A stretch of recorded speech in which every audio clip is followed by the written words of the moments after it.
What would you say if I said that on that stand, I've got a big red button? And if I press that big red button, then you and all of your families and the whole of humanity will live for as long as you like, in perfect health, and with the cognitive and physical abilities of a minor deity. Not Lord Shiva, but say Hanuman. Would you be interested in that? I expect you probably would. But, of course, there's a catch.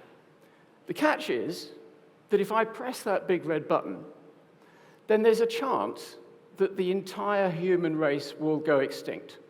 Gone. So let's have a show of hands. How many of you would like me to press that big red button? Good on you. 2. All right. Oh, 3. How many of you would prefer I didn't press that big red button? Most of you. And the rest, presumably, you don't care. Okay. Well, that's interesting and perhaps a bit unfortunate because I'm afraid humanity has got its finger on that button and we're not going to take it off. So the title of my talk is Can Digital Ability Surpass Human Intelligence? And I think the answer is unquestionably yes. I'm going to spend the rest of this 30 minutes or so explaining why I think that and what the implications are.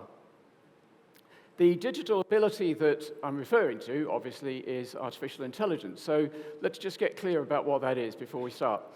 Artificial intelligence is 2 words. The first word, artificial, is very easy to define. It simply means something created by humans, or possibly by aliens, but not by God or by evolution. Intelligence has more different definitions, but my favorite is just 4 words.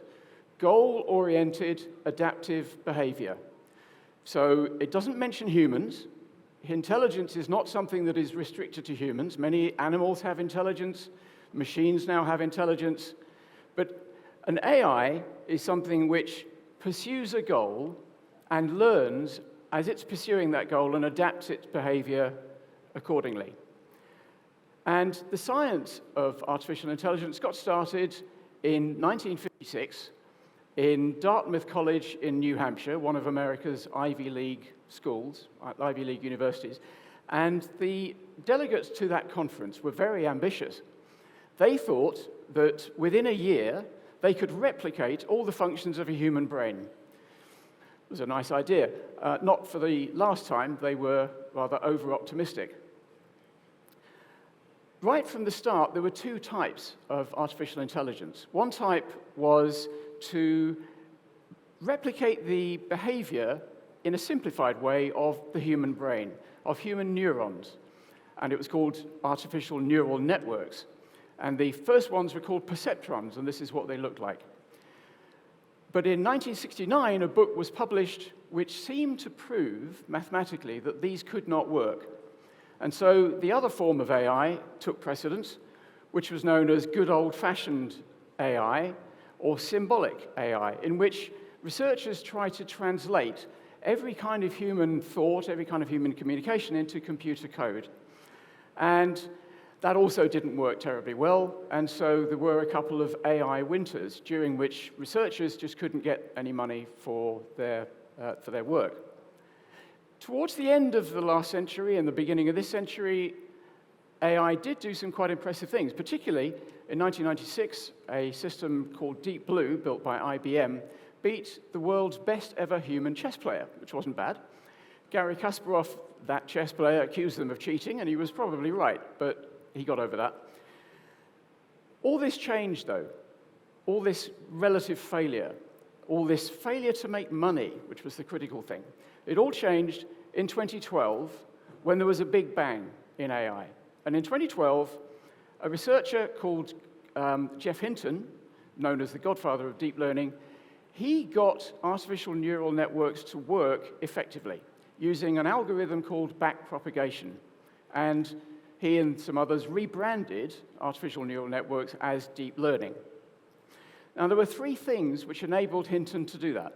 The first was a process known as Moore's law. named after a man called Gordon Moore, who very sadly died last week, rest in peace. Gordon Moore was working at Fairchild Semiconductors when he noticed that that company was putting twice as many transistors on each chip it made every year, he thought at the time. Now, Moore's law has evolved over the time. It went from 1 year to 2 years, back to 1.5. Clock speed was added, and various other changes have happened. But what it means is that machines get twice as powerful, or half as expensive, whichever way you look at it, every 18 months. And that's been going on ever since 1965, when he first noticed it. The second change which enabled Hinton to achieve the Big Bang in AI in 2012 was the availability of enormous data sets of labeled images. And a woman called Fei-Fei Li is the unsung hero here. She created ImageNet, and an enormous amount of effort went into labeling millions and millions of pictures. And of course, most of them are cats.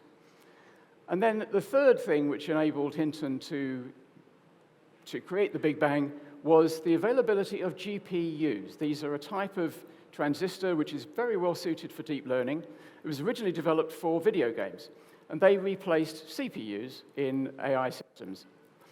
And since the Big Bang in 2012, AI has made money. In fact, it's made lots of money. It's enabled Google and Facebook and some other firms to create the biggest companies in the world. And Google and Facebook in particular have done this by essentially taking advertising money away from Rupert Murdoch. Rupert Murdoch doesn't like that very much, and so there's been a techlash against the tech giants. Personally, I think it's a very good idea to take money away from Rupert Murdoch. I think we should do it more. Probably the pinnacle of public awareness of AI, thanks to deep learning, was when a system created by a company called DeepMind, which is based in London but owned by Google, they created a system called AlphaGo, and that beat the world's best Go player. Go is a much harder game to win with a computer than chess. So that was in 2016, but since 2016, the world got a bit bored with AI. We got distracted by other things. But as the introducer said, at the end of 2022, the world started to pay attention. Firstly, there were things called generative AI systems which showed an amazing ability to create photorealistic images based on just a prompt, just a sentence or two from a human, like this one. And then in November, a system called ChatGPT was released. 30th of November, and as our friend said, within 4 or 5 days, it had 1 million subscribers, 1 million users, and by mid-December, it had 100 million users, which is the fastest uptake of any app, any tech in the history of tech. And then, 2 weeks ago, on the 14th of March, GPT-4 was released.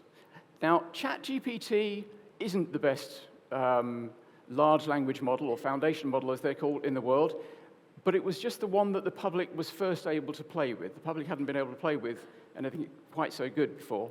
So that really woke the world up. But GPT-4, released 2 weeks ago, is a real game changer. This is a very, very powerful system. It's very impressive. Can I just ask, how many of you in this room have had the opportunity to play with GPT-4? Put your hand up if you have played with GPT-4. That's excellent. So somewhere between a third and a half. That's great. That's really good. GPT-4 not only passes the bar exam in America, it comes in the top 10%. GPT-3 passed but only came in the bottom 10%. It is qualitatively different. And the reason why it's been possible to launch this system is that in 2017, there was a second Big Bang. So the first Big Bang was in 2012, Jeff Hinton. The second Big Bang was 2017, when some researchers at Google published a paper called "Attention is All You Need." And in their lovely geeky way, they were riffing, obviously, on the famous Beatles song. ChatGPT and GPT-4, the GPT stands for Generative Pre-trained Transformers. So they're relying on transformer technology, which fortunately has nothing at all to do with these guys. Now, what transformers do, what transformer AI systems do, is in principle very simple. They are trained on enormous data sets, much bigger than the deep learning system, Because the trick is they don't have to be labeled. These data systems don't have to be labeled. So GPT-4 was given the whole of Wikipedia and millions of out-of-copyright books and many other data sources. And what it does is it predicts the next token in a series. A token can be a word, or a part of a word, or a piece of code, or a bit of an image. What they do is they look back into their corpus of data that they've got to be trained on, and they play peekaboo with themselves. They mask a token and try to figure out what that token ought to be according to all the context, all the words around it, backwards and forwards. And then they reveal the token to themselves, and if they got it right, great, they give themselves a pat on the back. If they don't, then they adjust the model so they get it right next time. Now, before I go on to talk about the likely impacts of GPT on the workplace and on society, Anand asked me to talk a little bit about the place of India in the AI industry and make some general remarks about that. You'll notice that the country I've talked about is the USA. And that's because almost all, well, most of, cutting-edge AI is developed by these 6 tech giants. It's almost all developed in America. To these 6 giants, we ought to add DeepMind, which is an AGI lab based in London, but owned by Google, I mentioned before, and OpenAI. OpenAI based in San Francisco, founded by Elon Musk and Sam Altman, and that is now heavily invested in by Microsoft. In addition to America, China is a big player in cutting-edge AI. China has its own tech giants. Baidu, Alibaba, and Tencent are their analogies to Google, Facebook, and Amazon. But also in China, the Chinese government is a major investor in AI, which is not true in the States. So you've got America, and you've got China, and that's everybody else. This is a chart showing all of the tech giants in Europe, all the wonderful tech giants in Europe. And I'm sorry to say this, but all the wonderful tech giants in India, too. And in the rest of Asia, and in Africa, and in South America. There are none. And I think this is a bit of a problem.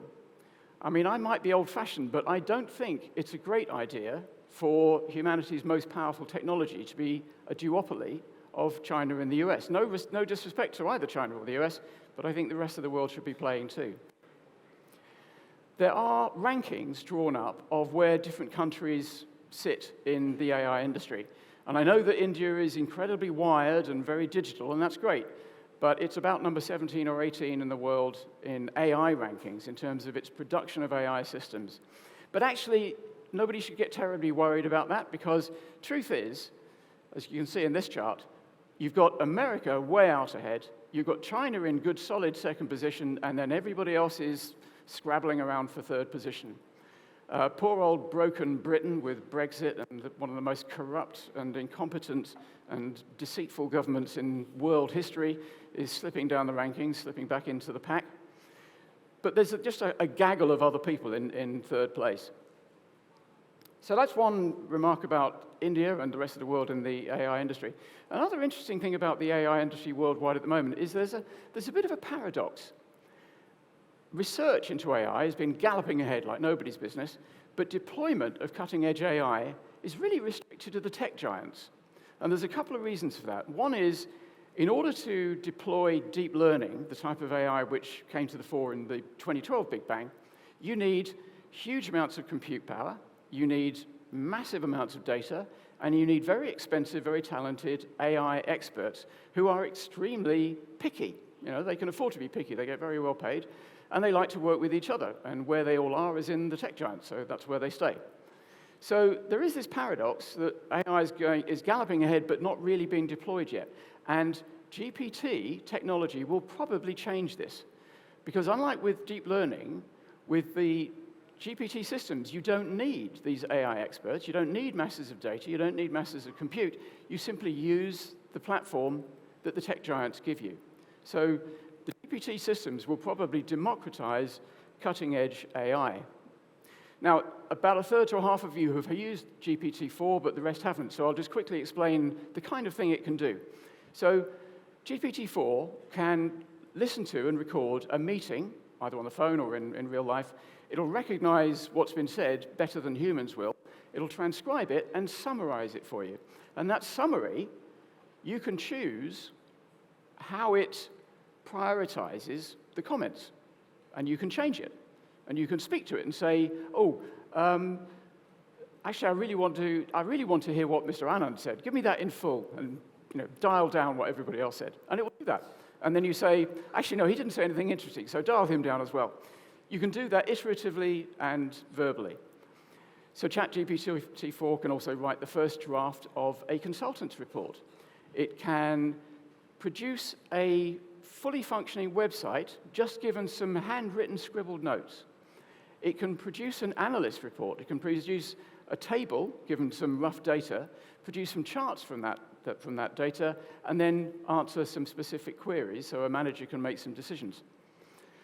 So it's going to be interesting times for those of us who are knowledge workers, and I think probably that's everybody in the room. Somebody who is CEO of a company offering services to analysts using GPT-4 said to me that he thinks that his clients, the people working for his clients, their work will be sped up by a factor of 10 thanks to GPT. Now, what does that mean? If you have an analyst department of 10 people, does that mean that the bank, the organization that employs them, can get rid of 9 of them? Or does it mean that they'll keep the 10 and they will do much more value-added work and produce 10 times as many really interesting reports? We don't know, and it will probably be somewhere in the middle. This obviously raises the possibility of widespread permanent technological unemployment, which I wrote a lot about in this book. Now, technological unemployment is the result of automation, and automation is not new. We've had automation for a long time. The poster child for it is the agricultural industry, because agriculture used to be every industry. So in America, in 1800, 80% of all workers worked on farms. In 1900, that number was down to 40%, and now it's about 1%. And the grandchildren of those people who used to work on farms are now working in shops and offices and having much better life, actually, working much more interesting and safer jobs. When that happened, that mechanization, people had to move from the countryside into the city. That was really uncomfortable, and frankly, quite a few people died. But even though all those jobs were taken by machines, mechanized by machines, it wasn't a problem in the long run for humans, because when the machines took our muscle jobs, we had something else to offer. We had our cognitive abilities. That was great for us, wasn't so good for the horse. The horse had fantastic muscle, but nothing else. So in 1915, there were 21.5 million horses working in America, and now there are 2 million. Well, actually, there were just 2 million horses in America. They're not working. So 21.5 down to 2 million, that is spectacular. In fact, if you'll pardon the pun, unbridled technological unemployment.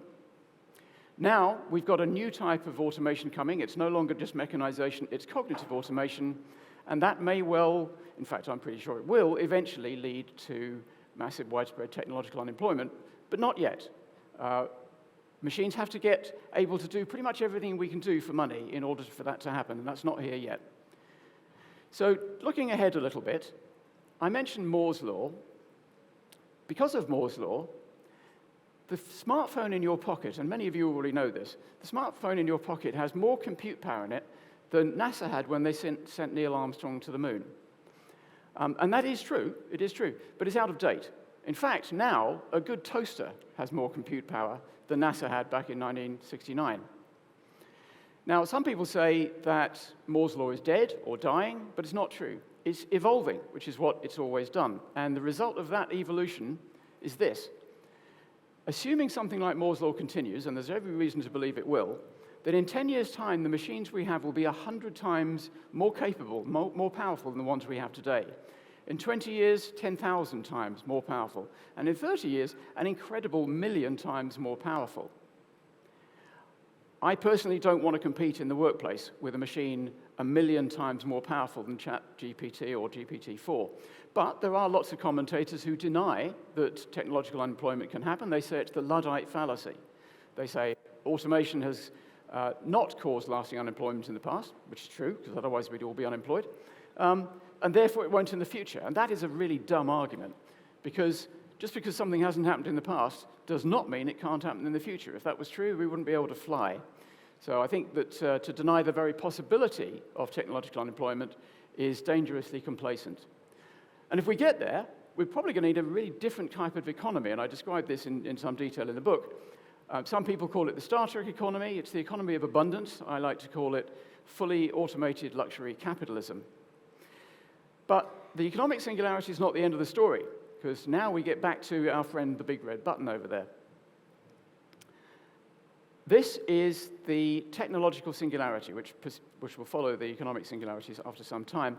And it's when we create an artificial general intelligence, which is a machine which has all the cognitive abilities of an adult human. So it can do everything we can do and a bit more. And because machines can be improved in ways which we unfortunately can't, it will go on to become a super intelligence. Initially, hundreds of times smarter than Einstein, eventually millions of times smarter than Einstein, which may sound like science fiction. I'm sure a lot of people are sitting there thinking, yeah. But actually, there's two ways of doing this. One is to carry on doing what we're doing, using deep learning, using good old-fashioned AI, and using transformers to continue to make our AI systems better and better, and eventually we get to AGI. The other way of getting to AGI is whole brain simulation. So you take a brain, preferably from somebody who stopped using it, and you map that brain. You map the wiring diagram of the brain, which is called the connectome, which rhyming with genome. And one of these two systems, one of these two approaches, possibly both, will get us to AGI unless there's some magic going on up there. If you believe that, fair enough. I personally don't. And it's interesting that the two most capable AI labs in the world, I call them AGI labs, they are targeting AGI. They're explicitly trying to create AGI. Demis Hassabis, the CEO of DeepMind, thinks that it will happen sometime this century. He won't be drawn on when he thinks it will happen. Sam Altman, the CEO of OpenAI, which, as you know, launched ChatGPT and GPT-4, he thinks AGI will come in a decade or so. If and when we create a superintelligence, it'll be the most important event in human history, and it will either be the best thing or the worst thing ever to happen to us, because we will become the second smartest species on the planet. And at the moment, chimpanzees are the second smartest species on the planet, and their future is entirely decided by us. There's 500,000 or so of them, there's 8 billion of us, and they have no say in their future. If we decide they live, then they live. If we decide they die, then they die. And they are very lucky, because they don't know about that. Now, if and when we get to superintelligence, what will happen? The Terminator scenario is not, despite what some people would tell you, is not impossible. The idea of a computer system which wakes up, has a look around, takes a look at us, and thinks, yeah, and decides to wipe us out, is not impossible. The problem with the movies is that we survive more than 5 minutes. But we'd have to be really stupid and really unlucky for that to happen. It's more likely, more dangerous that we will suffer a nasty outcome because the AGI, the superintelligence, is indifferent to us. It doesn't hate us, doesn't love us. It just thinks it's got rather better uses for the atoms that we're made of than we have.